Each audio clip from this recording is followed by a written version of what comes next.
ബാലിയും സുഗ്രീവനും സഹോദരന്മാരാണെന്ന് എല്ലാവർക്കും അറിയാം. പക്ഷേ അവരുടെ ജനന രഹസ്യം കേട്ടാൽ നിങ്ങൾ ഞെട്ടും.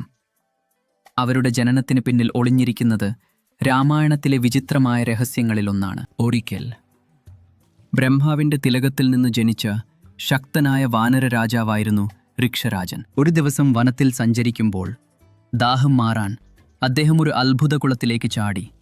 പക്ഷേ ആ കുളം ശപിക്കപ്പെട്ടതായിരുന്നു. കുളത്തിൽ നിന്ന് പുറത്തു വന്നപ്പോൾ ശക്തനായ വാനര രാജാവ് അത്യന്തം സുന്ദരിയായ സ്ത്രീയായി മാറിയിരുന്നു. അന്നേരം ആകാശത്തിലൂടെ വന്ന ദേവരാജാവായ ഇന്ദ്രൻ അവരെ കണ്ടു മയങ്ങി. അങ്ങനെ ജനിച്ചു അസാധാരണ ശക്തിയുള്ള വാനരവീരൻ ബാലി.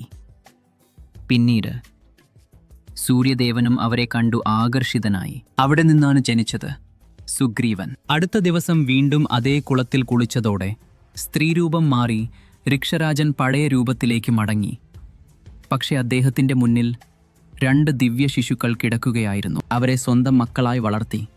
അങ്ങനെ ലോകം കണ്ട ശക്തരായ വാനര സഹോദരന്മാർ ജനിച്ചു. ഇതാണ് ബാലിയുടെയും സുഗ്രീവന്റെയും അത്ഭുത ജന്മരഹസ്യം. ഇതുപോലുള്ള അപൂർവ കഥകൾക്കായി ശ്രീകുട്ടൻ ഹിന്ദു ഭക്തി സ്റ്റോറീസ് ഫോളോ ചെയ്യൂ.